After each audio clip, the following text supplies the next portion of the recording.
Na asante sana kwa kuendelea kuchagua DTV Zone. Usisahau kusubscribe, kulike pamoja na comment kwa kuendelea kupata taarifa nyingine nyingi za kimichezo.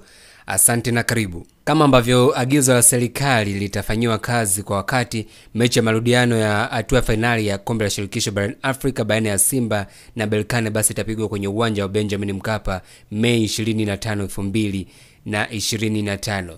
Hiyo ni mara baada ya naibu waziri wa habari na utamaduni, sanaa na michezo Hamis Mwinjuma maarufu kama MWNFA kumwagiza mkandarasi anayesimamia ukarabati wa uwanja huo kuhakikisha maeneo muhimu ya uwanja huo unakamilika ifikapo Mei 10, 2025.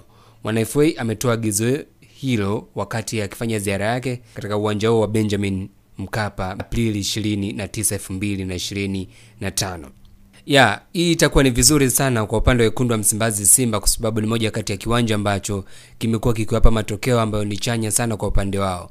Kwa hiyo kama endapo mkandarasi atafanya hiki ambacho ameagizwa na naibu waziri, maana yake atakuwa amefanya kazi kubwa sana, na wana Simba watakuwa na uwezo mkubwa ama kujaza uwanja kwenda kushuhudia kile ambacho kitakuwa kitokea Mei 25.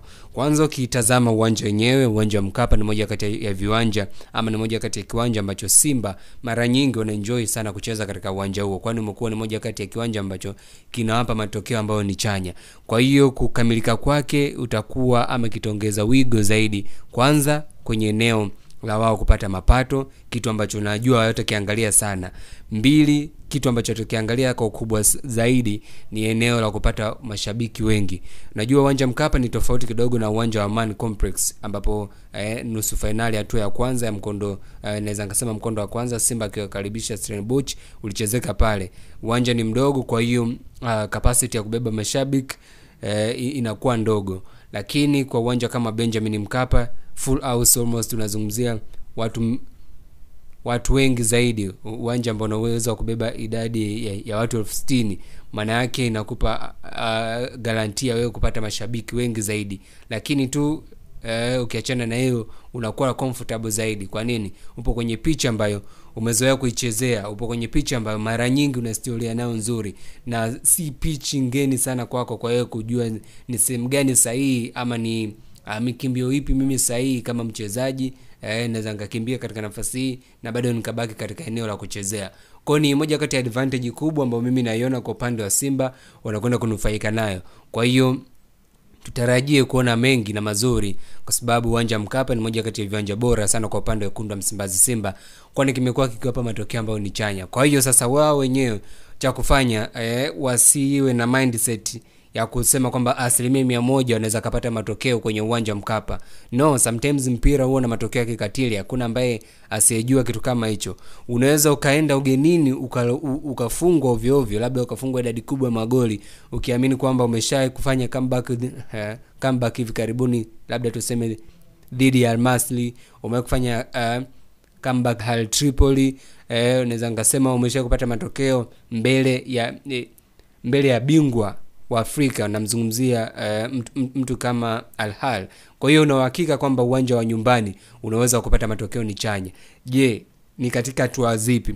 Unajua kadri siku ambazo zinazidi kwenda, si tu siku, hata michuano inavyozidi kwenda, kila mtu anakuwa na approach ya kitofauti. Ni kweli Berkane sasa hivi wapo kwenye form nzuri. Angalia idadi ya magoli, timu pekee iliyoshinda idadi kubwa ya magoli katika mchezo huu, katika michuano hii ni RS Berkane katika hatua hii ya nusu finali kuingia finali. Timu ambayo imeshinda almost goli 4, idadi kubwa ya magoli. Kwa hiyo unaona kabisa kuna difference kubwa kati ya Berkane na wekundu wa Msimbazi Simba. Simba kwenda katika hatua ya finali kashinda goli 1 pekee, lakini Berkane kwenda katika hatua ya finali yeye kashinda goli 4. Kwa hiyo kuna goal difference almost goli 3. Kitu gani ambacho kinakuja kichwani? Maana yake unabidi uwe makini sana unapokuwa kwenye uwanja kwenye uwanja wa ugenini.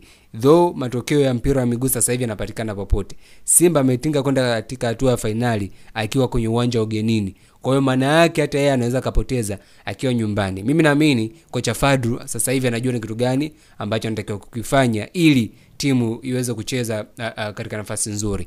Of course Fadlu ni mmoja kati ya walimu bora sana.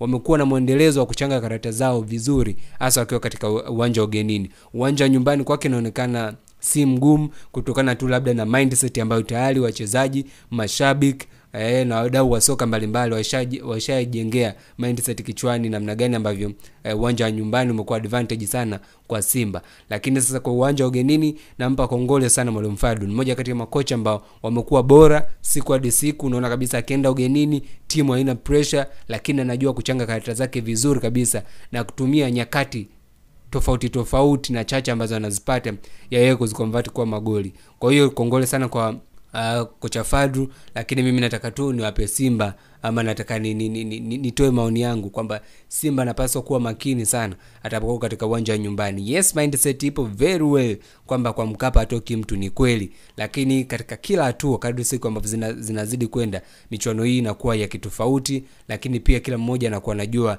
ni kitu gani ambacho anatakiwa kichukue katika mchezo husika, kwa sababu mtu ameshakula ng'ombe mzima, anaona kilichopo mbele yake ni kitu kidogo sana na anaweza akafanya makubwa. Kwa hiyo Simba akiwa ugenini akubali kuingia kama second team, lakini akiwa nyumbani pia aingie kama first team, lakini kwa discipline. Wale ana uwezo wa kuwafunga vizuri tu, lakini pia RS Berkane ana uwezo pia kumfunga Simba vizuri tu. Kikubwa ni nidhamu ya mchezo na kila mmoja kujua ni kitu gani ambacho anakihitaji ndani ya dakika 90, then Simba anaweza akafanya vizuri kabisa katika hatua hii ya kombe la shirikisho finali. Asante sana, usisahau kusubscribe, like pamoja na comment kwa ajili ya kuendelea kupata taarifa nyingine nyingi za kimichezo na uchambuzi uliotukuka. Asante.